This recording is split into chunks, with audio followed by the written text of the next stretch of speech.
మంచిది. చదవబడినటువంటి ఈ యొక్క లేఖన భాగం నిర్గమకాండం 15వ అధ్యాయంలో దేవుని యొక్క డెలివరెన్స్ అనేటువంటిది మన జీవితాల్లో ఎట్లాగా ఉంటుంది అనేటువంటి విషయాన్ని మనం ధ్యానం చేయటానికి మనము సిద్ధపడదాం.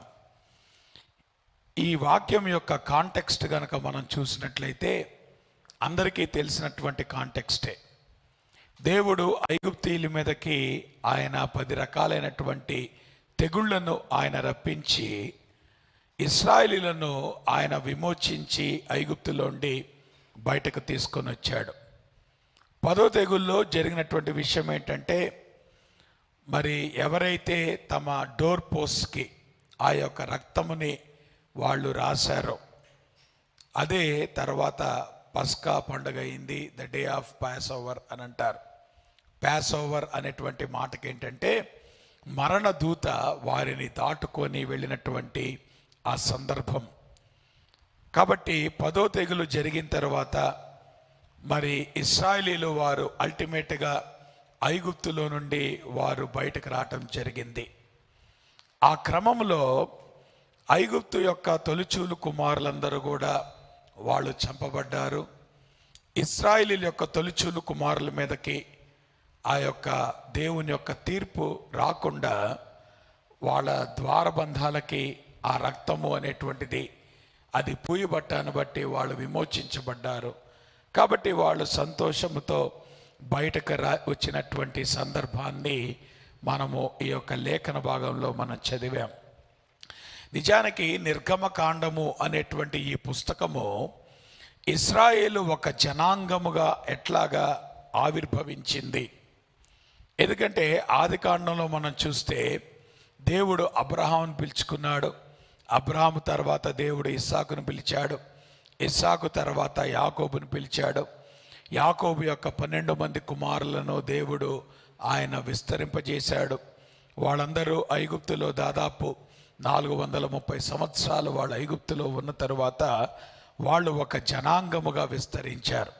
దాదాపు 10 లక్షల మంది జనాభా కలిగినటువంటి, అంటే ఉదాహరణకి మీరు అర్థం చేసుకోవాలంటే మన విశాఖపట్నంలో 18 లక్షల మంది ఉన్నారు. ఎప్పుడు 2001 స్టాటిస్టిక్స్ ప్రకారం ఈ పాటకి ఇంకా పెరుగుంటారు కదా. అయితే అంటే సుమారు విశాఖపట్నం అంత జనులయ్యారు వాళ్ళు 400 సంవత్సరాల్లో. అర్థమవుతుందా? కాబట్టి 12 మందిగా స్టార్ట్ అయినటువంటి యాకోబు యొక్క కుటుంబం 400 సంవత్సరాల్లో వాళ్ళు పెద్ద జనాంగం అయిపోయారు, పెద్ద నేషన్ వాళ్ళు అయిపోయారు. కాబట్టి ఇప్పుడు వాళ్ళను నడిపించుకుంటూ మోషే బయలుదేరాడు. కాబట్టి నిర్గమకాండం అనేటువంటి పుస్తకం దేని తెలియజేస్తూ ఉందంటే ఇశ్రాయేలు ఒక జనాంగముగా ఏర్పడటాన్ని అది తెలియచేస్తూ ఉంటుంది. ఇక్కడ మోషే రాసినటువంటి పాటను వాళ్ళు పాడుతూ ఉంటున్నారు. ఆ మాటకు వస్తే దేవుని వాక్యములో ఇది ఫస్ట్ రికార్డెడ్ సాంగ్గా రికార్డ్ అయినటువంటి, అంటే చిన్న పాట ఆదాం పాడాడు ఇప్పుడు అవ్వమ్మను తయారు చేసిన తర్వాత కదా. అందువల్ల ఆదాముకి మ్యారేజ్లో పాట వచ్చింది నోట్లో నుండి. ఈరోజు మ్యారేజ్లో పాటలు వస్తున్నాయా బయటికి నోట్లో ఉండి కదా, మూలుగులు వస్తూ ఉంటున్నాయి. జాగ్రత్త, that's not how God has design the marriages, right? కాబట్టి ఆదాము సంతోషాన్ని తట్టుకోలేక ఆయన పాట పాడాడు, రైట్? బట్ ఎనీహౌ, కానీ ఒక పాట రాయబడి దానిని ఇశ్రాయేలీల మధ్యలో ప్రాచుర్యం తీసుకొచ్చినటువంటి పాట ఇది మోషే రాసింది అనేటువంటి విషయాన్ని మనము జ్ఞాపకం చేసుకోవాలి. ఈ పాటలో 3 రకాలైనటువంటి విషయాలు చాలా ప్రాథమికంగా చెప్పబడ్డాయి. మొట్టమొదటిది ఏంటో తెలుసా? దేవుడు ఐగుప్తీయుల మీద ఆయన సాధించినటువంటి విజయం. అంత మాత్రమే కాదు, భవిష్యత్తులో శత్రువుల మీద దేవుడు సాధించబోయేటువంటి విజయం. ఐగుప్తీయులను దేవుడు ఎట్లాగైతే ఆయన అధిగమించాడో రాబోయే కాలంలో కూడా ఏం పెట్టారు, ఇశ్రాయేలీలు ఎదుర్కొనేటువంటి ప్రతి శత్రువు నుండి కూడా దేవుడు కాపాడతాడు. దేవుడు వారిని విమోచిస్తాడు అనేటువంటి ధైర్యం వారికి తీసుకొచ్చినటువంటి పాట. అంత మాత్రమే కాదు, దేవుడు ఎట్లాగా ఇశ్రాయేలుని ఒక జనాంగముగా ఒక దేశములో వారిని స్థిరపరచబోతా ఉంటున్నాడో ఆ విషయం కూడా తెలియచేయబడినటువంటి పాట ఇది. కాబట్టి నేను అంటాను, గతించినటువంటి విజయాన్ని జ్ఞాపకం చేసుకుంటూ రాబోయేటువంటి విజయాన్ని యాంటిసిపేట్ చేస్తూ దేవుడు మన జీవితాల్ని ఎట్లాగా రాబోయే కాలంలో స్థిరపరచబోతున్నాడో దానిని బట్టి ధైర్యం తెచ్చుకోవటానికి రాయబడినటువంటి ఈ పాట. నా మాట మీకు అర్థమవుతుందా? కాబట్టి this song is very important. పాట అనగానే మనకు తెలుసు అది ప్రోస్ కాదు, అది పోయట్రీ. సాధారణంగా పోయట్రీని ఏమంటారంటే it is a language of the heart. నా మాట మీకు అర్థమవుతుందా? హృదయంలో ఉన్నటువంటి విషయాల్ని ఎక్స్ప్రెస్ చేయటానికి మనము మాటలు ఉపయోగిస్తాం. హృదయంలో ఉన్నటువంటి మాటలు చాలనటువంటి ఆనందం గనక మన జీవితాల్లోకి వస్తే అది పాట రూపంలో బయటకు వస్తుంది. హృదయంలో పాటను మించిన ఆనందం మన జీవితాల్లోకి వస్తే అది డ్యాన్స్ రూపంలో పైకి వస్తుంది. నా మాట మీకు అర్థమవుతుందా? కాబట్టి dance is the highest form of expression of joy అని అంటారు. నా మాట మీకు అర్థమవుతుందా? మాట అనేటువంటిది మన హృదయంలో ఉన్నటువంటి విషయాలను బయట తెలియచేసేటువంటిది. సంతోషం వచ్చినప్పుడు మన జీవితాల్లో నుండి వచ్చేటువంటిది పాటలు. అందుకనే చాలామంది రిలాక్స్డ్ మూడ్లో ఉన్నప్పుడు కూని రాగాలు తీస్తూ ఉంటారు. అయితే సినిమా పాటలు పాడమాకండి. అర్థమవుతుందా? కూని రాగాలు చక్కగా దేవుని పాటలు పాడండి, అది మీకు మీ జీవితాలకి మంచిది. అంతేగాని ఏమంటారు ఈలలు వేసుకుంటా సినిమా పాటలు పాడటం అది కాదు. సంతోషంగా ఉండటం అంటే, సంతోషంగా ఉంటే సినిమా పాటలు రావు, సంతోషంగా ఉంటే దేవుని పాటలు వస్తాయి. ఇక సంతోషం ఇంకా అధికమైతే అప్పుడు దావీదు నాట్యం ఆడినట్టు నాట్యం ఆడొచ్చు. అయితే మీరు పబ్లిక్గా నాట్యం ఆడకండి, ఇంట్లో నాట్యం చేసుకోండి కావాల్సి మీకు అంత సంతోషం అంటే. అంతేగాని చర్చికి వచ్చి మీరు డ్యాన్స్ వేయాల్సినటువంటి అవసరం లేదు. కాబట్టి ఈ విషయాలు మీరు దయచేసి గమనించాలి. కాబట్టి పోయట్రీని ఏమంటామంటే it is a language of the heart. హృదయంలో ఉన్నటువంటి సంతోషాన్ని కొంచెం కమ్యూనికేట్ చేసేటువంటిది ఈ యొక్క పోయట్రీ అన్నమాట. కాబట్టి ఈ మొట్టమొదటి పాట సంతోషాన్ని ఎందుకు ఇచ్చింది అనేటువంటిది కనుక మీరు గమనిస్తే, దేవుడు ఇశ్రాయేలీయులను ఎట్లాగ విమోచించాడో, ఐగుప్తు యొక్క దాసత్వం నుండి దేవుడు ఎట్లాగైతే విమోచించాడో ఆ యొక్క విమోచనను జ్ఞాపకం చేసుకుంటూ వారు పాడినటువంటి పాట. ఈరోజు పాత సంవత్సరంలో నుండి దేవుడు మనల్ని అన్ని పరిస్థితుల నుండి విడిపించుకొని బయటకు తీసుకొచ్చాడు. కాబట్టి ఇప్పుడు మన జీవితాల్లో నుండి ఏం రావాలి? బయటికి పాటలు రావాలి కదా. ప్రభు అన్నాడు, ఒక కొత్త పాటను మీ నోట నేను ఉంచెదను, a new song. కాబట్టి దేవుడు అటువంటి జీవితాన్ని మనకివ్వటానికి ఇష్టపడతా ఉంటున్నాడు. ఐగుప్తులో ఉన్నప్పుడు దేవుడు వాళ్ళకు ప్రొవైడ్ చేశాడు, అవునా కాదా? ఐగుప్తులో ఉన్నటువంటి ఇశ్రాయేలును దేవుడు ఐగుప్తు యొక్క దేవతల బారి నుండి దేవుడు వారిని విడిపించాడు, అవునా కాదా? మరి అది సరిపోద్ది కదా? అవునా? నో. దేవుని యొక్క ఉద్దేశం ఏంటంటే ఐగుప్తులో మన ప్రొటెక్షన్ కాదు, ఐగుప్తు నుండి మన విమోచన. ఈ లోకంలో మనం జీవించేటప్పుడు మనం అర్థం చేసుకోవాల్సిన విషయం ఏంటో తెలుసా? What is priority of God in our life అంటే not to protect us in this world. ఈ లోకంలో దేవుడు మనల్ని ఏదో రోజు ఆన్ ఏ డైలీ బేసిస్ కాపాడటం కాదు దేవుని యొక్క ఉద్దేశం. కాబట్టి ఉదయం లేచి, ప్రభా రాత్రంతా నన్ను కాపాడావు ప్రభా, నీకు వందనాలు. మళ్ళీ ఉదయం అంతా అయిన తర్వాత రాత్రి పడుకునే ముందు ఉదయం అంతా కాపాడావు ప్రభా, మళ్ళీ రేపు పొద్దున సహాయం చేయి లేవటానికి. అది కాదు జీవితం అంటే. God wants you to redeem from the world. లోకములో మనకి భద్రత ఇవ్వటం కాదు దేవుని యొక్క ఉద్దేశం. లోకములో నుండి మనం విమోచించబడాలి. దేని కొరకు విమోచించబడాలి? కనాను వైపుకి మన ప్రయాణము సాగాలి, లేదంటే పరలోకము వైపుకి మన ప్రయాణము సాగాలి, నిత్యత్వంలోకి మన జీవితం కొనసాగాలి అని అంటే లోకంలో దేవుడు మనకి భద్రత కలగజేయటం ఒక్కటే సరిపోదండి. లోకంలో నుండి దేవుడు మనల్ని విమోచించాలి. కాబట్టి దేవుడు ఐగుప్తులో వాళ్ళు 400 సంవత్సరాలు కాపాడా? కాపాడాడు. వాళ్ళకి కావాల్సిన అవసరాలు తీర్చాడా? తీర్చాడు. వాళ్ళకి ఆహారం కావాల్సినప్పుడు దేవుడు ఆహారం ఇచ్చాడు, వాళ్ళ బట్టలు ఇచ్చాడు, వాళ్ళ కుటుంబాలను ఇచ్చాడు, వాళ్ళకి భూభాగాన్ని ఇచ్చాడు, అన్నీ ఇచ్చాడు. అవునా కదా? వాళ్ళు విస్తరించారా? విస్తరించారు. సో ఇప్పుడు ఐగుప్తుల్లో మేము సెటిల్ అయిపోయాం అనుకొని ఇశ్రాయేలు అనుకుంటుంటే ప్రభు అన్నాడు, అరే నాయన, మీరు సెటిల్ అవటం కాదు నా ఉద్దేశం, మీరు బయటకు రావాలి. చాలాసార్లు మనం క్రైస్తవ జీవితానికి దేని పరిమితం చేస్తాం తెలుసా?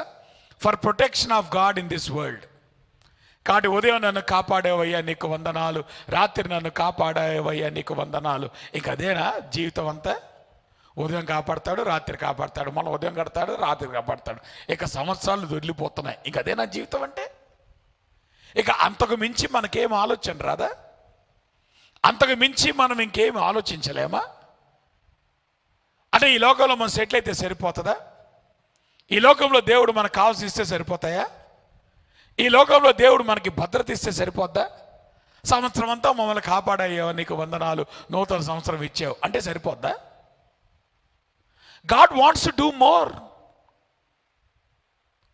దేవుడు సంవత్సరాలు దొరుకుతుండగా మన జీవితాల్లో తన విమోచన కార్యాన్ని చేయటానికి ఆయన ఇష్టపడతా ఉంటున్నాడు.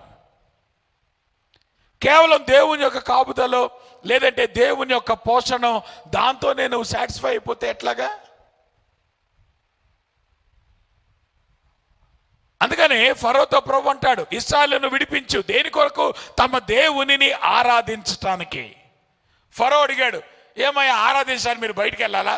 ఈ దేశంలో ఉంటే సరిపోదా? లేదు. లోకంలో నుండి మనము చేసేటువంటి ఆరాధన సరిపోదు. ఈ లోకంలో మనం జీవిస్తూ, ఈ లోకముతో మనం ఎంటాంగిల్ చేయబడుతూ దేవునిని ఆరాధించేది, దేవుని సేవించేది అది కాదు దేవుడు కోరుకునేది. ఈ లోకముతో సంబంధం లేకుండా, ఈ లోకము యొక్క పరిస్థితుల నుండి విడిపించబడి, ఈ లోకము యొక్క పాపము, ఈ లోకము యొక్క బానిసత్వము, ఈ లోకము యొక్క దాసత్వము, వీటన్నిటి నుండి మనం విడిపించబడి దేవుని కొరకు ప్రత్యేకంగా జీవిస్తూ, దేవుని ప్రత్యేకంగా ఆరాధిస్తూ, దేవుని యొక్క ఉద్దేశాలు మన జీవితాల్లో ప్రత్యేకంగా నెరవేర్చబడటానికి దేవుడు పిలుస్తూ ఉంటుంటే మనం ఏమంటున్నామంటే, ఇది చాలయ్యా, తినటానికి ఆహారం ఇచ్చావయ్యా నీకు వందనాలు, కట్టుకోవటానికి బట్టలు ఇచ్చావయ్యా నీకు వందనాలు, పీల్చటానికి గాలి ఇచ్చావయ్యా నీకు వందనాలు. ఇవన్నీ వాస్తవమే, నీ కాదంట్లే. బట్ దేవుడు అంటున్నాడు, దీంతో తృప్తి పడమాకండి, నేను ఇంకా చేయాలనుకుంటున్నాను. 2020తో తృప్తి పడమాకండి, 2021లో దేవుడు ఇంకా ఎక్కువ చేయాలనుకుంటున్నాడు. అవునా? మనం అనుకుంటున్నాం, ప్రభా ప్రైజ్ అన్నాడు, కరోనా రాలేదు, దేవుని స్తోత్రం. ఇక అంతేనా? 2020 అంతా కరోనానా? సో 2021లో ఏం చేద్దాం? దాంతో సంతృప్తి చేద్దామా? ప్రభా 2020లో మాకు విడిపించావు ప్రభా, 2020లో మాకు స్వస్థత ఇచ్చావు ప్రభా, 2020లో మాకు భద్రత ఇచ్చావు ప్రభా, 2020లో మాకు ఉద్యోగం ఇచ్చావు ప్రభా, 2020 ఇంకా జీవితం అంతా దీని చుట్టూ తిరుగుతూ ఉంటుంది. ఇట్టమ్మా నాకు అర్థం కాదు. అదేనా జీవితం అంటే? ప్రభు అంటాడు, లేదు, వాళ్ళ ఐగుప్తులను బయటకు రావాలి. They have to come out of the world. దేవుని కలిగినటువంటి వాడిని లోకంలో జీవించడానికి వీల్లేదు. దేవుని కలిగినటువంటి వాడిని లోకంతో కలిసిపోవడానికి వీల్లేదు. God wants to do something more in your life. దాని కొరకు నువ్వు సిద్ధమేనా? కాబట్టి ఇక్కడ మోషే రాసినటువంటి పాట, ఇశ్రాయేలీయులు పాడుతున్నటువంటి పాట, దేవుడు వాళ్ళను ఐగుప్తులోని తీసుకురావటం మాత్రమే కాదు, what God is going to do in to the future. దేవుడు వారి జీవితాలను ఎట్లా నడిపించబోతా ఉన్నాడు, దేవుడు వారిని నిత్యత్వం వైపుకి ఎట్లాగా వాళ్ళు ప్రయాణం కొనసాగింప చేస్తూ ఉంటున్నాడు. ఇంకా దేవుడు గొప్ప కార్యాలు వాళ్ళ జీవితాల్లో ఏం చేద్దాం అనుకుంటున్నాడు. మీకు సంగతి చెప్పన, ఈ లోక సంబంధమైన కార్యాలన్నీ కూడా వేస్ట్. మనం ఏమనుకుంటున్నాం? ఇది గొప్ప కార్యాలు అనుకుంటున్నాం. ఎందుకు వేస్ట్ అంటున్నాను? ఈ లోకంలో దేవునికి ఇచ్చినన్ని ఇక్కడ వదిలిపెట్టేవే. గొప్ప కార్యాలంటే ఏంటి? ఇప్పుడు నిత్యత్వం కొరకు దేవుడు నీ జీవితంలో చేసేది. వాళ్ళ గురించి మాట్లాడండి, వాడి గురించి ఆలోచించండి. ఎంతసేపటికి ప్రభా నాకు ఉద్యోగం ఇచ్చావు, ప్రభా నాకు సీట్ ఇచ్చావు, ప్రభా ఏమంటారు నాకు ర్యాంక్ ఇచ్చావు, ప్రభా మంచిదే. కానీ అవన్నీ ఎక్కడ ఉండిపోతున్నాయమ్మా? ఇక్కడ పోతాయి అవి. ఏంటి వాటి కొరకు తాపత్రయపడేది? ఏంటి వాటి కొరకు జీవితాలని త్యాగం చేసేది? ఏంటి వాటి కొరకు జీవితాన్ని వెచ్చించేది? దేవుడు అంటున్నాడు, నిత్యత్వం కొరకు నువ్వు దేవుడు ఏం చేయబోతున్నాడు నీ జీవితంలో? రేపు ఇటర్నిటీలో how your life is going to matter before God. దాని గురించి ఆలోచించరే, దాని కొరకు తాపత్రయపడరే. ఎంతసేపు మన జీవితాలు ఎందుకు పనికిరాని ఈ స్టఫ్ కోసం మనం బతుకుతున్నాం. నేను అంటాను అది స్టఫ్ అని అంట. ఎందుకు ఆ స్టఫ్? దేని పనికి వచ్చేది ఆ స్టఫ్? ఏం చూపించుకుంటావు స్టఫ్ని? అరే everything has to be left, it doesn't have any eternal value. కాదు, దేవుడు నీకు ఇచ్చిన దాన్ని బట్టి సంతోషించి నేను కాదంటలేదు. దేవుడు నీకు ఇచ్చిన దాన్ని వాడుకో, నేను కాదంటలేదు. కానీ జీవితాన్ని దాని కొరకు వెచ్చించమాక, జీవితాన్ని దాని కొరకు వేస్ట్ చేయమాక. God wants to do more than the stuff that you earn in this world. ఈ లోకంలో నువ్వు సంపాదించే దానికంటే కూడా దేవుడు గొప్ప కార్యాలు నీ జీవితంలో, నా జీవితంలో చేయటానికి ఇష్టపడతా ఉంటున్నాడు. దాని కొరకు మనము సిద్ధమేనా? ఈ సంవత్సరంలో how do you want to make a difference for God? ఎటువంటి గొప్ప కార్యాలు నీ జీవితంలో ఎక్స్పెక్ట్ చేస్తున్నావు?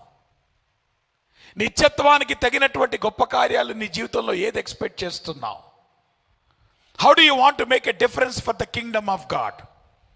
దేవుని యొక్క రాజ్యం కొరకు, దేవుని యొక్క పరిచర్య కొరకు, దేవుని కొరకు నీ జీవితాన్ని నువ్వు ఎట్లా వెచ్చించాలనుకుంటున్నావు?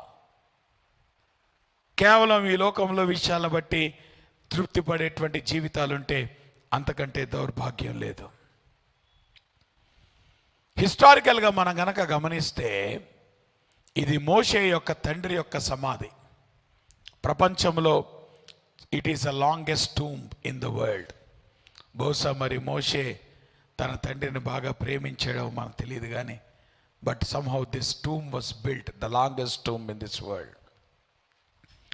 అంత మాత్రమే కాదు, అది మనం చూస్తాం నిర్గమకాండం 6వ అధ్యాయం 20వ వచనంలో.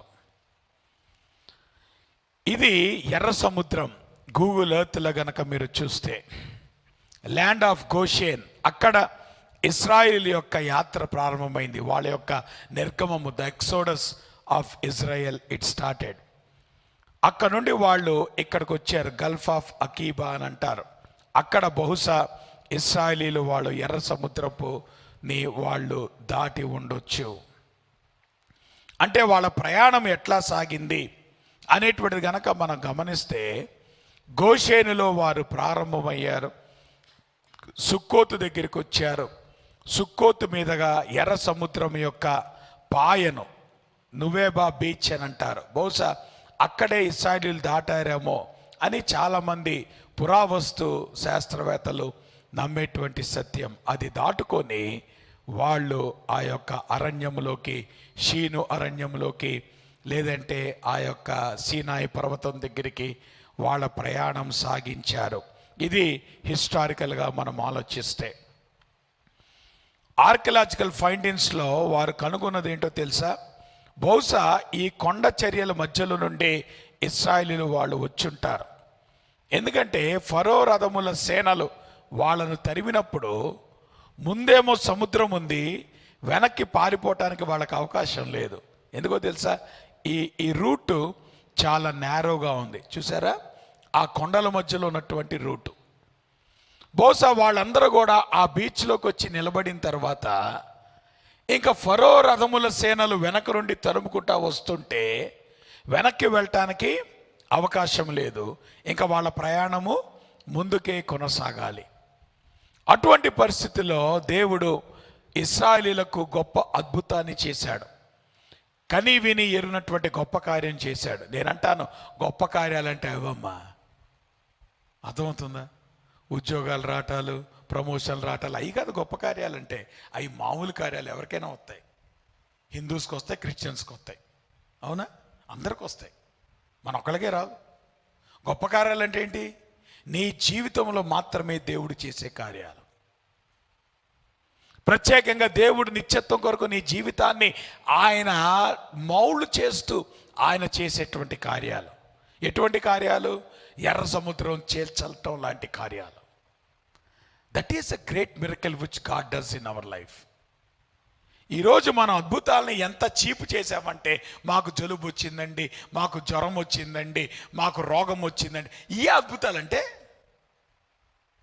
ఏటమ్మా దేవుడు మరి అంత చీప్ చేసి పెడుతున్నారు? ఇక దేవుడు దానికి పరిమితం ఏడ? నీ రోగానికి, నీ ఉద్యోగానికి. గొప్ప కార్యం అంటే ఏంటి? ఎవడు కని విని ఎరినటువంటి కార్యం నీ జీవితంలో దేవుడు చేసి ఎంతకాలం అయింది? ఎర్ర సముద్రం లాంటి చీల్చినటువంటి ఆ గొప్ప కార్యం దేవుడు అటువంటి అద్భుతాలు మన జీవితాల్లో అనుభవించేంతకాలం అయింది. Hour God is such a mighty God. దావీదు యొక్క జీవితంలో కనుక మీరు ఆలోచిస్తే ఎన్ని గొప్ప కార్యాలు ఉన్నాయి. గొలియాతుని చంపాడండి. మనం చంపగలిగాం గొలియాతుని? మనం ఎదుర్కోగలుగుతామా గొలియాతుని? అవునా? What is a great miracle God is doing in our life. ఒక గొర్రెల కాపరిని తీసుకొని దేవుడు రాజుని చేశాడు. అది గొప్ప కార్యం అంటే.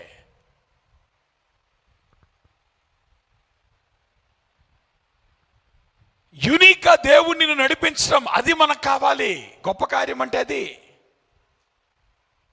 ఎవడు ఊహించినటువంటి కార్యం నీ జీవితంలో చేసి దేవుడు ఎంతకాలం అయింది? అందుకే మన నోట్లోని సాక్ష్యాలు రావట్లే. ఎందుకో తెలుసా? We have limited God to menial things అంట నేను. ఎందుకు పనికిరాని విషయాల కొరకు దేవుని మనము ఏమంటారు చిన్న చేసి, ఇక అంతకంటే మన దృష్టి పెరగట్ల. అంతే కదా? నీ ఆలోచన పరిధి ఎంత ఉంటుందో దేవుని కార్యాలు కూడా నీ జీవితంలో అంతే ఉంటాయి. ఒకవేళ నువ్వు దావీదులాగా, మోషేలాగా నువ్వు స్ట్రెచ్ చేసావనుకో, ప్రభా I want to be different, నేనేదో ఈ లోకంలో మిగతా వాళ్ళ కాదు ప్రభా, నా జీవితంలో ఐ వాంట్ టు సీ నీ గొప్ప కార్యం నేను చూద్దాం అనుకుంటున్నాను అని నువ్వు స్ట్రెచ్ అయినట్లయితే అప్పుడు దేవుడు నిన్ను స్ట్రెచ్ చేస్తాడు. నువ్వు ఏ కాడికి ఐగుప్తుతో సంతోషపడిపోతున్నావు, ఐగుప్తుల్లో దొరుకుతున్నావు హ్యాపీగా. ఇక దేవుడు గొప్ప కార్యాలు ఏం చేస్తాడు? దేవుడు గొప్ప కార్యాలు చేయాలంటే ఏం చేయాలి? ఇప్పుడు ఐగుప్తును వదిలిపెట్టి బయటకు రా. లోకం యొక్క పాపాన్ని, దాసత్వం వదిలిపెట్టి బయటకు రా. అప్పుడు నువ్వు ఎక్స్పీరియన్స్ చేస్తావు the great miracles in your life. కాబట్టి నేను అంటున్నాను, అటువంటి కార్యాన్ని దేవుడు చేశాడు ఇశ్రాయేలీయుల యొక్క జీవితంలో. నిజానికి అక్కడ ఆర్కియాలజిస్ట్ వాళ్ళు ఏం చేశారంటే, ఒక ఆయన రాన్ వైట్ అని, ఈయన యాక్చువల్గా క్రిస్టియన్ ఆర్కియాలజిస్ట్. ఆయన 1987లో ఇక్కడ ఎర్ర సముద్రాన్ని దాటారేమో అనేటువంటి ఉద్దేశంతో ఆ లోపలికి ఆయన స్కూబా డైవింగ్కి వెళ్ళినప్పుడు అక్కడ ఆయన కనిపెట్టినటువంటి విషయాలు మీకు అర్థమవుతుందా? ఫరో రథముల సైన్యాన్ని దేవుడు చూసారా? రథ చక్రాలు కనపడుతున్నాయి మీకు, అవన్నీ కూడా ఫాజిల్స్ ఆయన గుర్తించాడు. ఈజిప్షియన్ ఆ యొక్క చారియట్ వీల్స్ అవన్నీ కూడా గుర్తించాడు.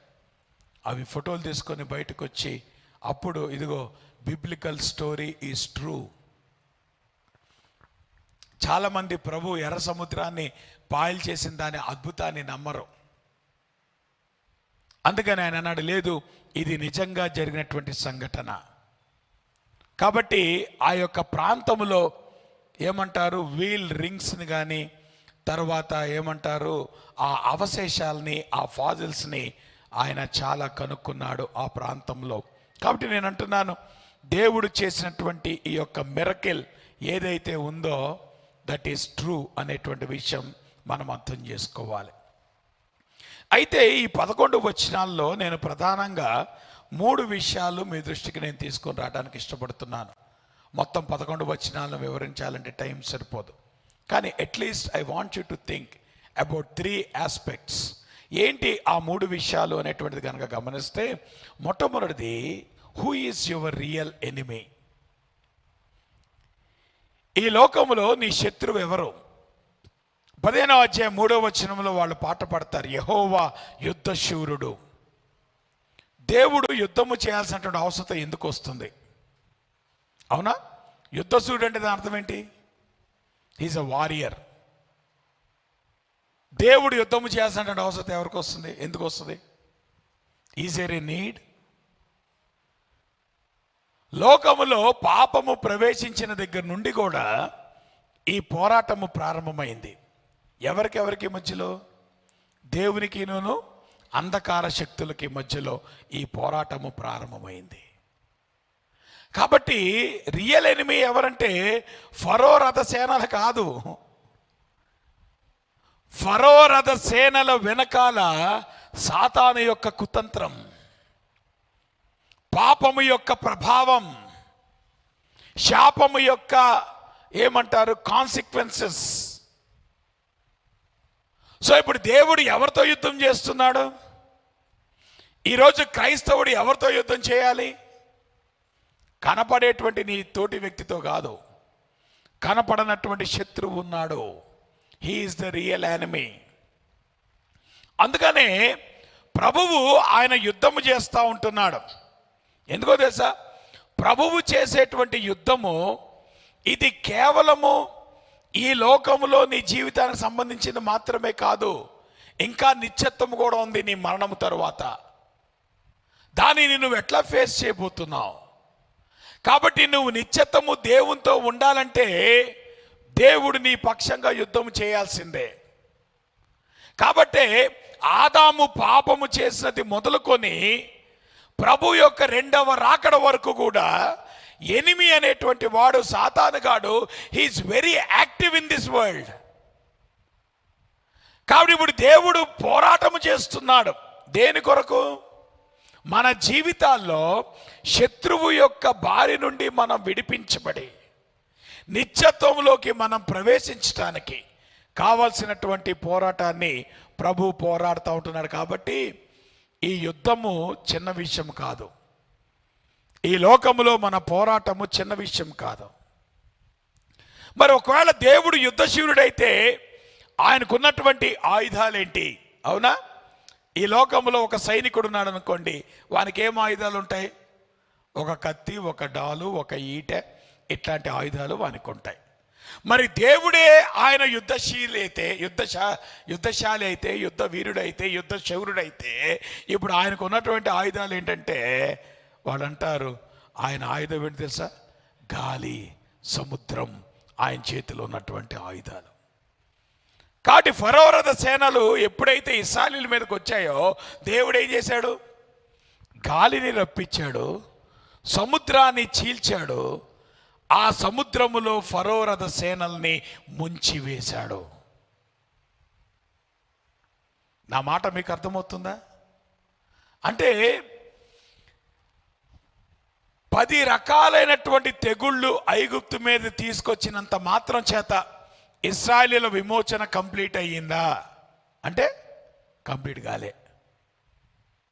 వీళ్ళు అనుకున్నారు, అబ్బో దేవుడు భలే మమ్మల్ని భద్రపరిచాడండి, ఐగుప్తులో భలే భద్రపరిచాడండి, ఇంకేముంది రేపొద్దున మేము కనానికి వెళ్ళిపోతాం అని చెప్పి వీళ్ళు పాటలు పాడుకుంటూ వస్తూ ఉంటుంటే ప్రభు అన్నాడు, రే యుద్ధం ఇంకా అయిపోలే, ఇప్పుడే ఇంకా చాలా ఉంది, ఇప్పుడు యుద్ధం స్టార్ట్ అయింది అన్నాడు దేవుడు. అవునా? ఐగుప్తులోని బయటకు రావడంతో ఇప్పుడు యుద్ధము ప్రారంభమైంది. సో యుద్ధంలో మొదటి సీన్ నెంబర్ 1 ఎక్కడికి వచ్చింది? వాళ్ళు ఎర్ర సముద్రం దగ్గరికి వచ్చారు. ఎర్ర సముద్రంకి వచ్చిన తర్వాత ఇప్పుడు ఫరో రథ సేనలు వాళ్ళని తరుముకుంటూ వస్తూ ఉంటుంటే ఇప్పుడు ప్రభు యుద్ధానికి రెడీ అయ్యాడు. యుద్ధంలో ఆయన సాధనాలేంటి? గాలిని ప్రభువు ఆయన తీసుకొచ్చాడు. ఎటువంటి గాలిని తెచ్చుంటాడు? సముద్రము పాయలుగా అయ్యేటువంటి గాలి. మన మహా అయితే హుదూద్లో ఎంత గాలి చూసాం? అర్థమవుతుందా? ఆ గాలికే అలాడిపోయాం. ప్రభువా ఈ గాలి ఎప్పుడు ఆపుతావు ప్రభువా, ఇంకొంతసేపు ఉంటే బిల్డింగ్లు కూడా. అటువంటి గాలి మనం ఎక్స్పీరియన్స్ చేసాం. అవునా? ఆ రోజు ఎంత సౌండ్ వచ్చిందమ్మా గుర్తుంచుకోండి. వేలలు కొట్టినట్టు సౌండ్ వచ్చిందా? మరొకసారి రీక్యాప్ చేసుకోండి, మీ పాత వీడియోలు వెళ్ళి చూసుకోండి. అవునా? ఎట్లాంటి గాలి వచ్చింది హుదూద్లో.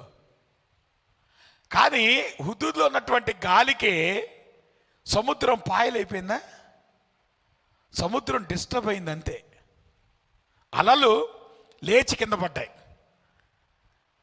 ఇప్పుడు ఆ అలలు పైకి కింద లేచి పడేటువంటి అలలు విడిపోయి మధ్యలో గాలి ఏర్పడాలంటే, మధ్యలో దారి ఏర్పడాలంటే ఎంత గాలి వచ్చి ఉంటుంది మీరు ఆలోచించారా? ఎంత గాలి వచ్చి ఉంటుంది? మన చెవులతో వినలేమేమో. ప్రభు బహుశా ఇశ్రాయేలీయుల చెవులు మూసేసి ఉంటాడు. ఒరే నాయన మీరు తట్టుకోలేరు, మీరు భయపడిపోతారు. ఎందుకు? సముద్రము పాయలవ్వాలి. See that is the mighty weapon of God. ఏమనుకుంటున్నావు దేవుడు అంటే? ప్రభు అన్నాడు, అరే వీళ్ళలో ఒక్కడు కూడా మిగలకూడదు. కాబట్టి ఏం చేయాలి? రథాలతో సహా గుర్రాలతో సహా ఒకటే మార్గం, అందరినీ సముద్రంలో ముంచేయటం. సో దేవుని యొక్క రెండో ఆయుధం ఏంటి? సముద్రం. హోల్సేల్గా ఒకేసారి దేవుడు పనిచేశాడు. ఒకసారి గాలి రప్పించాడు, ఒకసారి సముద్రంలో ముంచి పడేశాడు. వాడమ్మా కళ్ళు తెరుచుకునేటప్పటికి ఏం కనపట్లే, ఎదురుగా ఫరో సేనలు కనపట్లే. Such is the mighty act of God. కాబట్టి దేవుడు పని చేయటం ప్రారంభిస్తేనమ్మా ఆయన పని అట్లాగా ఉంటుంది. Those are the mighty deeds of God. అటువంటి కార్యాలు దేవుడు మన జీవితాల్లో చేయాలి. The mighty acts of God. కొత్త నిబంధనకు వచ్చిన తర్వాత యేసు ప్రభువారు ఇశ్రాయేలును విడిపించడం మాత్రమే కాదండి, అన్యజనులు విడిపించడానికి కూడా ప్రభు ఎక్కడికి వెళ్ళాడు? గెరాసేనుల దేశానికి వెళ్ళాడు. వెళ్ళినప్పుడు అక్కడ సేనా దయ్యములు పట్టినటువంటి వాడు కనబడ్డాడు. ఒక సేన, రోమన్ లీజియన్, లీజియన్ అంటారు ఇంగ్లీష్లో, సేన అంటే ఆర్మీ. ఎంతమంది ఒక సేన అంటే? దాదాపు 6,000 మంది సైనికులు. సో ఇప్పుడు దయ్యాలు వాని పేరేమని చెప్పే? సేన. అంటే వానిలో ఎన్ని వేల దయ్యాలు ఉన్నాయి? 6,000 దయ్యాలు ఉన్నాయి. ఒక దయ్యాన్ని విడిపించాలంటే చాలా పని. 6,000 దయ్యాలు వదిలిపెట్టాలంటే చిన్న పని అంటారా, పెద్ద పని అంటారా? యేసు ప్రభు అన్నాడు, సింపుల్ మాటతో తేల్చేశాడు ప్రభు.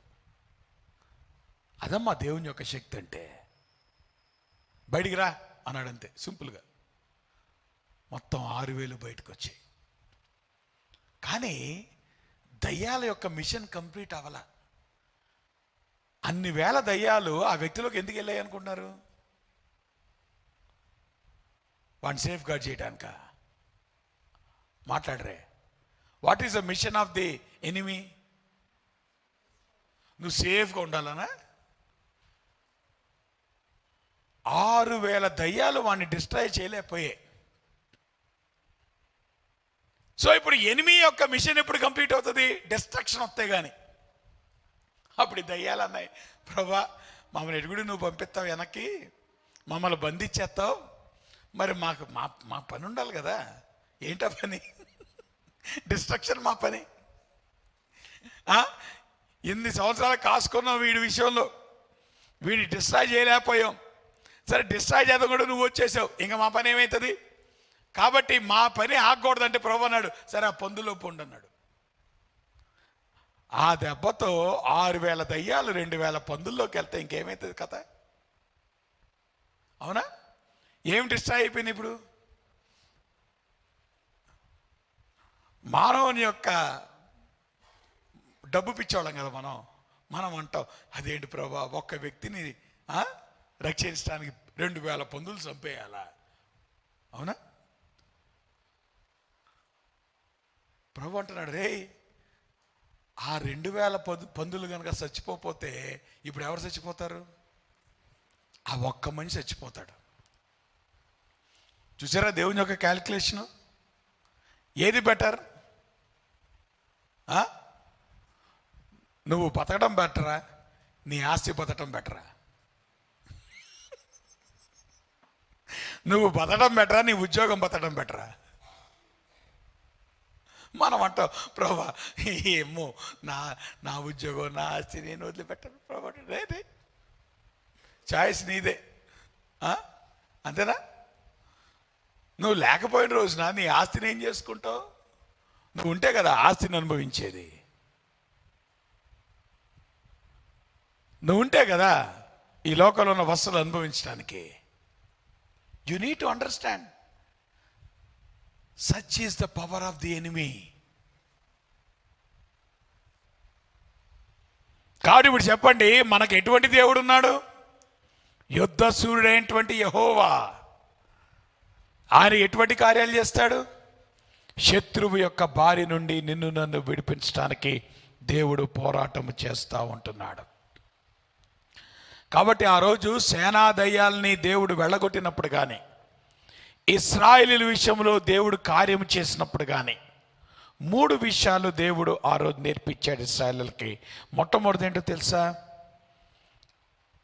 మన జీవితాన్ని నాశనం చేయటానికి సాతానుగాడు కనిపెట్టుకొని ఉన్నాడు. రెండో విషయం ఏంటో తెలుసా? దేవుడు మన జీవితంలో శత్రువు యొక్క శేషము లేకుండా ఆయన విజయాన్ని ఇవ్వటానికి ఇష్టపడతా ఉంటున్నాడు. అంత మాత్రమే కాదు, ఆ శత్రువుని దేవుడు ఎర్ర సముద్రంలో ముంచివేయటం ద్వారా, లేదంటే ఆ పందులు అవి ఏమంటారు ఆ నదిలో పడి చచ్చిపోవటం ద్వారా దేవుడు అంటున్నాడు, నిన్ను బాధ పెట్టేవాడు లేకుండా నేను చేస్తాను, కంప్లీట్గా తుడిచిపెట్టేస్తాను. నేనంటాను దేవుని యొక్క మిషన్ అది. కాబట్టి మన జీవితాల్లో రియల్ ఎనిమీ ఎవరో తెలుసా? ఫరో కాదు, ఫరో సేనలు కాదు, వాటి వెనక పని చేస్తున్నటువంటి అంధకార సమూహం ఉంది. కాబట్టి అంధకార సమూహం మీద ప్రభు యుద్ధం చేస్తున్నాడు, యుద్ధము ప్రకటించాడు. ఆ యుద్ధము ప్రకటించిన దానిలో భాగంగానే యేసయ్యను పంపించాడు. కాబట్టి వాళ్ళు ఐగుప్తులో నుండి బయటకు వచ్చినప్పుడు వారు గొర్రెపిల్ల యొక్క రక్తము చిందించబట్టాన్ని బట్టి వాళ్ళు ఐగుప్తులో నుండి బయటకు రాగలిగారు. ఈరోజు పాపము యొక్క దానిసత్వం నుండి, శత్రువు యొక్క కబంధ హస్తాల నుండి మనం విడిపించబడాలంటే ఒక గొర్రెపిల్ల యొక్క రక్తము సరిపోదు, యేసయ్య యొక్క రక్తము కావాలి. అందుకనే unless you come under the blood of Jesus Christ you cannot get victory over sin. శత్రువుని అండర్ ఎస్టిమేట్ చేయమాక. వాడు నీ జీవితాన్ని నాశనం చేయడానికే చూశాడు. వాడు నీ జీవితం నాశనం చేయడానికే వాడు నీ పంచన చేరాడు. వాడు నీలో జీవిస్తున్నాడు, ఇంకా నువ్వు ఒకవేళ మారు మనసు పొందకుండా ఉన్నట్లయితే. కాబట్టి వాడు అదును కొరకు ఎదురు చూస్తున్నాడు నీ జీవితాన్ని నాశనం వైపు తీసుకెళ్దామని. అటువంటి నాశనం నుండి నువ్వు విడిపించబడాలంటే, అటువంటి రియల్ ఎనిమీని మన శక్తితో మనం ఫేస్ చేయలేం. మన శక్తి చాలదు, మన స్ట్రాటజీస్ చాలవు, మన థింకింగ్ సరిపోదు. You need the blood of Christ. యేసుక్రీస్తు యొక్క రక్తములో నువ్వు కడగబడాలి. ప్రభువిచ్చేటువంటి రక్షణను నువ్వు స్వీకరించాలి. ఎప్పుడైతే ప్రభువిచ్చేటువంటి రక్షణ నువ్వు పొందుకుంటావో అప్పుడు శత్రుశేషము లేకుండా దేవుడు నిన్ను నన్ను కాపాడతాడు. ఎలాగైతే ఫరో రథ సేనలన్నింటినీ కూడా దేవుడు ఆయన ముంచేసి ఇశ్రాయేలును విడిపించాడో, ఆ యొక్క పందులన్నింటినీ కూడా ముంచేసి ఆ 6000 దయ్యాల నుండి సేనా దయ్యములు పట్టినటువంటి దేవుడు ఎట్లాగైతే విడిపించాడో నిన్ను నన్ను దేవుడు మాత్రమే విడిపిస్తాడు. ప్రభు దగ్గరికి వస్తావా? ప్రభు యొక్క రక్షణ స్వీకరిస్తావా? ఇంకెంతకాలం శత్రువు చేసేటువంటి నాశనంలో నువ్వు కూడా భాగమవుతావు. రెండో విషయం ఏంటో తెలుసా? Expect victory. అద్భుతమైన మాట వాళ్ళు మాట్లాడతారు. ప్రభువా, నీ దక్షిణ హస్తము శత్రువులను చితక్కొట్టును. చూసారా? యేసు ప్రభువా దేవుడు ఫరో రథముల సేనలను ఆయన చితక్కొట్టేశాడు. అలానే యేసు ప్రభువారు సిలువలో సాతాను యొక్క తలను చితక్కొట్టేశాడు. సో శత్రువుని ఆయన ఏం చేస్తాడు? చితక్కొడతాడు. కాబట్టి నీ జీవితంలో, నా జీవితంలో విజయము మాత్రమే ఉంది అనేటువంటి విషయాన్ని నువ్వు అర్థం చేసుకోవాలి. యేసు ప్రభువుని పొందుకున్నటువంటి మనం, రక్షించబడినటువంటి మనము ఓడిపోము, మనము విజయము సాధిస్తాము అనేటువంటి విషయాన్ని మనం అర్థం చేసుకోవాలి. అందుకనే ఇశ్రాయేలీయులు ప్రభువుని స్తుతిస్తూ ఉన్నారు. ప్రభువా, ఫరో యొక్క రథసేనల నుండి నువ్వు మమ్మల్ని కాపాడేవు అంటలా వాళ్ళు ఏమంటున్నారు? ఆయన దక్షిణ హస్తము శత్రువును చితక్కొట్టును. అర్థమేంటి తెలుసా? ఇప్పుడు వచ్చినటువంటి శత్రువు మాత్రమే కాదు, ఇప్పుడు నా జీవితంలో ఉన్నటువంటి శత్రువులు మాత్రమే కాదు, నా జీవితంలో రాబోయేటువంటి శత్రువును కూడా దేవుడు చితక్కొడతాడు. దేవుని స్తోత్రం. Such is the mighty act of God. శత్రువును చితక్కొట్టేటువంటి దేవుడు. అందుకనే మీరు గమనించారా? నిర్గమకాండం మూలుగలతో ప్రారంభమైంది. అవునా? ప్రభు ఏమన్నాడు? నేను ఆకాశం నుండి వారి మూలుగు విని వారిని విడిపించడానికి వచ్చాను అన్నాడలేడా ప్రభు? ఇప్పుడు 15వ అధ్యాయం దగ్గరికి వచ్చేటప్పటికి మూలుగల స్థానంలో ఏమొచ్చింది? ఇప్పుడు పాటలు వస్తున్నాయి. నేను అంటాను, that is the greatness of God's redemption. దేవుని యొక్క విమోచన ఏంటో తెలుసా? నీ జీవితంలో మూలుగులు రావు, దేవుడు నీ జీవితంలో పాటలు తీసుకొస్తాడు. ఈ ఉదయకాల సమయంలో నీ జీవితంలో ఇంకా మూలుగు వినబడతా ఉందంటే ప్రభు యొక్క విమోచనను నువ్వు ఇంకా కంప్లీట్గా అండర్స్టాండ్ చేసుకోలేదని అర్థం. ఎందుకు మూలుగుతున్నావు? మూలగాల్సిన అవసరం ఏంటి? ప్రభువుని కలిగినటువంటి నువ్వు ఏడ్చడానికి కాదమ్మా సమయం, మూలగటానికి కాదు సమయం, బాధపడటానికి కాదు సమయం. ఇది పాటలు పాడేటువంటి సమయం. దేవుని యొక్క హస్తము, దేవుని యొక్క దక్షిణ హస్తము శత్రువును చితకొట్టినప్పుడు ఇప్పుడు విజయం మాత్రమే కాదు, రాబోయే శత్రువు మీద కూడా విజయము దయచేసినటువంటి దేవుడు పట్టుకొని మూలుగుతావే. ఇంకా మూలుగుతున్నాడని అర్థం ఏంటి? నీ జీవితంలో డెలివరెన్స్ ఇంకా రావట్లేదు. Still you are under the clutches of the devil. సాతాను యొక్క బంధకాల్లో నువ్వు ఉన్నావు, అందుకనే మూలుగుతున్నావు. వాటిని వదిలిపెట్టు, ప్రభు దగ్గరికి రా, నీ జీవితంలోని సంతోష గానాలు బయటకు వస్తాయి. నేనంటాను, మనము దేవుని సన్నిధిలో ప్రార్థన చేయటానికి there is a place for prayer, but at the same time you need to understand that you need to trust God for the future. ప్రభువుని నువ్వు నమ్మాల్సిందే భవిష్యత్తు కొరకు. తన సొంత కుమారుని యొక్క రక్తముతో విడిపించినటువంటి దేవుడు నిన్ను నన్ను వదిలిపెడతాడా? కాబట్టి ఎట్లాగైతే ఇశ్రాయేలీయులు పాటలు పాడుకుంటూ భవిష్యత్తులో దేవుడు ఆ యొక్క కనాను దేశంలోకి ప్రవేశింపజేయబోతున్నాడు అనేటువంటి ధైర్యంతో వాళ్ళు ఎట్లాగైతే ముందుకెళ్ళారో, ఈరోజు మనం ఈ లోకంలో మన జీవితాన్ని మనం కొనసాగిస్తూ ఒకానొక దినమున నిత్యత్వంలోకి మనం ప్రవేశిస్తాం అనేటువంటి ధైర్యంతో ఈ లోకంలో నువ్వు జీవించాలి. ఈ ప్రాసెస్లో expect victory from the devil.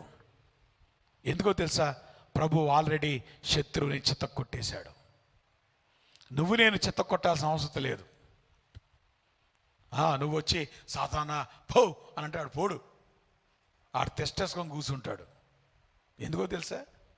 వాడు పోయేది యేసు ప్రభువుని బట్టి, నిన్ను బట్టి నన్ను బట్టి పోరాడు. నా మాట మీకు అర్థమవుతుందా? కాబట్టి శత్రువు యొక్క తలను చితక్కొట్టినటువంటి దేవుడు. కాబట్టి వీఆర్ ఎక్స్పెక్టింగ్ ద విక్టరీ ఫైనల్గా నేను అంటాను, నిత్యత్వాన్ని జ్ఞాపకం ఉంచుకోండి.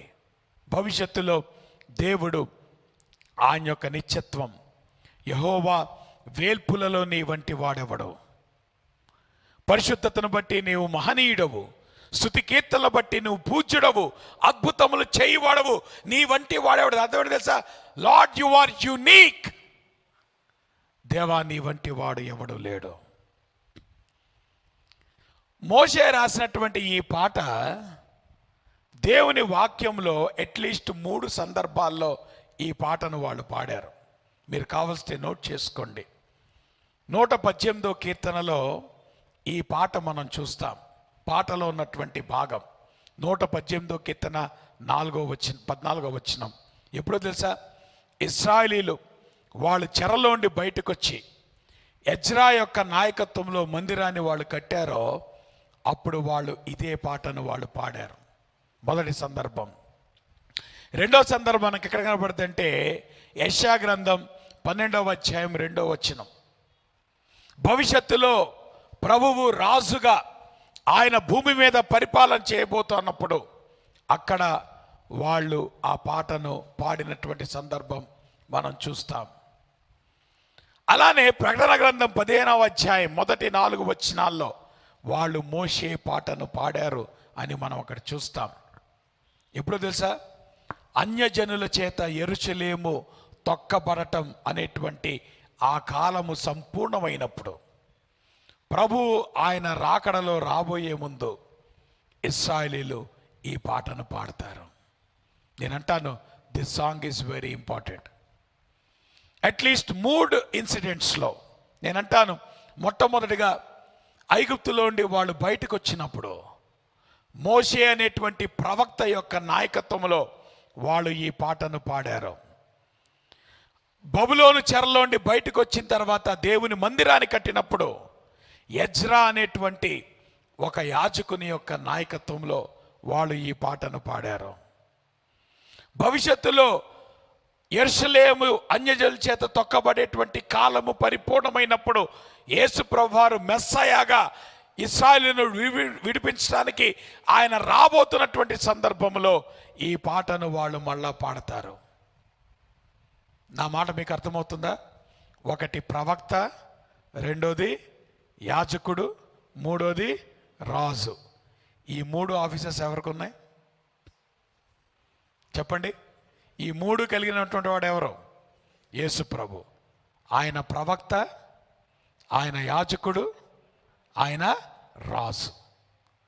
కాబట్టి ఈ పాట ఎవరిని డిపిక్ట్ చేస్తుందో తెలుసా? The victory of Jesus Christ. యేసు ప్రభువులో వచ్చేటువంటి విజయాన్ని ఈ పాట చూపిస్తూ ఉంటుంది. కాబట్టి నేను అంటాను, రాబోయే నూతన సంవత్సరంలో దేవుడు ఈ పాట మనలో, మన నోటలో, మన జీవితాల్లో ఆయన ఉంచునుగాక. అప్పుడు ఏం జరుగుతుంది చెప్పండి? 3 విషయాలు జరుగుతాయి. ఒకటి, నీ శత్రువుని నువ్వు ఎదుర్కొంటావు. రెండోది, నీ శత్రువు మీద నువ్వు విజయం సాధిస్తావు. అంత మాత్రమే కాదు, నిత్యత్వంలోకి నువ్వు ప్రభు యొక్క కృపను బట్టి కొనసాగుతూ అక్కడ నీ పాటలు కంటిన్యూ అవుతాయి. దేవుడు అటువంటి కృప మనందరికీ దయచేయను గాక. ప్రార్థన చేసుకుందాం. దేవుని యొక్క వాక్యపు వెలుగులో దేవుని యొక్క గొప్పతనాన్ని మనం అర్థం చేసుకుంటున్నప్పుడు, such is the deliverance of God. దేవుని యొక్క గొప్ప విడుదల అదమ్మా. ఏదో ప్రభా కరోనా నుండి మమ్మల్ని విడిపించే ప్రభా, అది కాదు విడుదలంటే. ప్రభా సంవత్సరం అంతా మమ్మల్ని కాపాడావు, అది కాదు విడుదల. అంతకంటే గొప్ప విడుదల దేవుడు నీ జీవితంలో తీసుకోవడానికి ఇష్టపడుతున్నాడు. యేసుక్రీస్తు యొక్క కార్యాన్ని నీ జీవితంలో నువ్వు అంగీకరించినటువంటి రోజున, ఆయనను ప్రభువుగా నువ్వు స్వీకరించినటువంటి రోజున దేవుని యొక్క విమోచన కార్యం నీ జీవితంలో ప్రారంభమవుతుంది. ఎటువంటి గొప్ప విమోచన తెలుసా? నీ జీవితమును నాశనము చేసేటువంటి శత్రువుని నువ్వు గుర్తించేటువంటి విమోచన కార్యక్రమం. నీ జీవితాన్ని నాశనం చేయడానికి ఎదురు చూస్తున్నటువంటి శత్రువు యొక్క తలను చితకొట్టినటువంటి ఆ విజయమును నువ్వు అనుభవించేటువంటి దేవుని యొక్క కార్యం. అంతేకాదు, భవిష్యత్తులో ఆయన రాజుగా, రాజుల రాజుగా, ప్రభువులకు ప్రభువుగా ఆయన రాజ్యమును స్థాపించినప్పుడు ఆయన విమోచన బట్టి నిత్యత్వములో నువ్వు పాడబోయేటువంటి గొప్ప పాట. ఈ పాటను మనం ధ్యానం చేస్తూ ఉంటున్నప్పుడు ఇంకను గనక నువ్వు ప్రభువుని అంగీకరించినట్లయితే ప్రభు దగ్గరికి నువ్వు వస్తావా? నువ్వు రక్షించబడతావా? ప్రభు యొక్క విమోచన కార్యాన్ని జీవితంలో అనుభవిస్తావా? లేదంటే ఈ శత్రువు నేను వదిలిపెట్టాడు, నీ జీవితము నాశనమయ్యేదాకా వాడు వదిలిపెట్టాడు. కాబట్టి వాడి బారి నుండి నువ్వు విడిపించబడాలంటే ప్రభు దగ్గరికి రా. ప్రభు యొక్క రక్తమును ఆశ్రయించు, ప్రభు యొక్క సిలువను ఆశ్రయించు, ఆయన ఇచ్చేటువంటి రక్షణను స్వీకరించు. ఒకవేళ నువ్వు ఆల్రెడీ రక్షించబడినటువంటి వాడవైతే దేవుని యొక్క గొప్ప కార్యాలని జీవితంలో నువ్వు అనుభవించాలి. ఎవరు చూడలేటువంటి యునీక్ థింగ్స్ దేవుడు నీ జీవితంలో చేయాలి. అది జరగాలంటే దేవునిలో నువ్వు అద్భుతంగా ముందుకు కొనసాగాలి. శత్రువు మీద విజయాన్ని నువ్వు ఎక్స్పీరియన్స్ చేస్తూ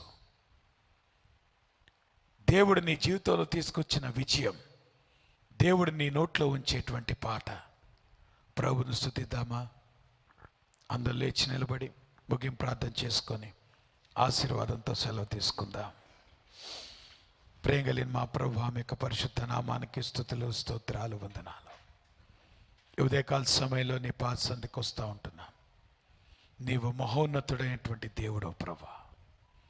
వేల్పులలో నీ వంటి వాడేవాడు ప్రభా. మరి ఆకాశము నీ సింహాసనము, భూమి నీ పాదపీఠము ప్రభా. ఇంత బలమైనటువంటి గాలి, సముద్రము నీ చేతిలో ఉన్నటువంటి ఆయుధాలు. ఇంత గొప్ప దేవుడు ప్రభా, మా దేవుడు అయినందుకు ప్రభా నిన్ను స్తుతిస్తున్నాం, నిన్ను ఆరాధిస్తూ ఉంటున్నాం. మా జీవితాన్ని నాశనము చేసేటువంటి శత్రువు యొక్క చేతిలో నుండి మమ్మల్ని విడిపించిన దేవా నీకు స్తోత్రాలు, వందనాలు. ఇంకను ప్రభా ఇక్కడ అనేక మంది ఇంకా ఎవరైతే విడిపించబడలేదో, ఇంకా లోకం యొక్క బానిసత్వములో, లోకం యొక్క దాసత్వములో, ఐగుప్తు యొక్క దాసత్వంలో ప్రభా ఇంకా ఎవరైతే కూరుకుపోతున్నారో వాళ్ళను మీరు విడిపించమని ప్రార్థన చేస్తున్నాను.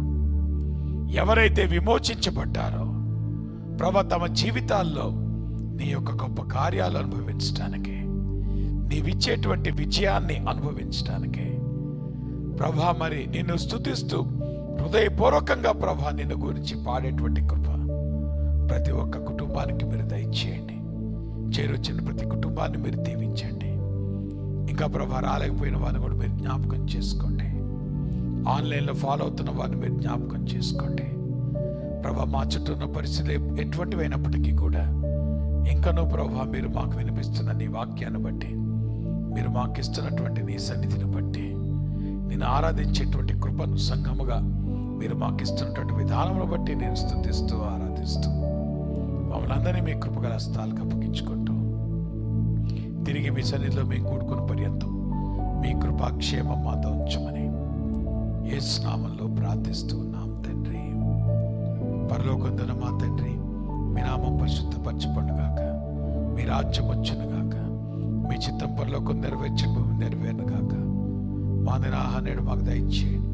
మా మనసులో మేము క్షమించపకాలను క్షమించండి. మా శోధుల దేక దుష్టుని తప్పించండి. రాజ్యము, శక్తి, మహిమ నిరంతరం మీరైనారు తండ్రి. మన తండ్రి అయిన దేవుని యొక్క ప్రేమయు, కుమారుడు యేసుక్రీస్తు వారి కృపయు, పరిశుద్ధాత్మ యొక్క అన్యోన్య సహవాసం ఇప్పుడు మనకు సదాకాలము తోడయ్యండి. ఆయన రాకడ పర్యంతము భద్రపరిచి నడిపించునుగాక. ఆశీర్వాదంబుల్ మా మీద వర్షింపజేయుమీశా,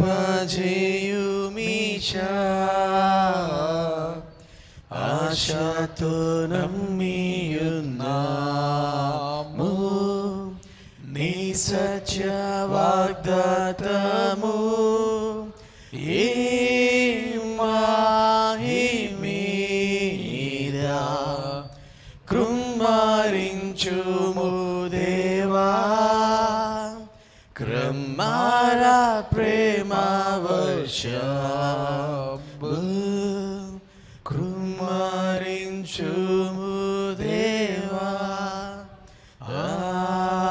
ఆమేన్. అమ్మ అందరికి వందనాలు. God bless you. ఇంకెవరన్నా క్యాలెండర్లు తీసుకోవాల్సి వస్తే కింద క్యాలెండర్స్ తీసుకోండి. ప్రామిస్ కార్డులు తీసుకోవాల్సి ఉంటే కింద ప్రామిస్ కార్డులు తీసుకోండి. ఒకరినొకరు పలకరించుకుని వీళ్ళకి మీరు వెళ్ళొచ్చు. God bless you. తిరిగి బుధవారం మనకి బైబిల్ స్టడీ ఆన్లైన్లో ఉంటుంది. శుక్రవారం ఉదయం 10:30కి స్త్రీల కూడిక మందిరంలో ఆన్లైన్లో ఉంటుంది.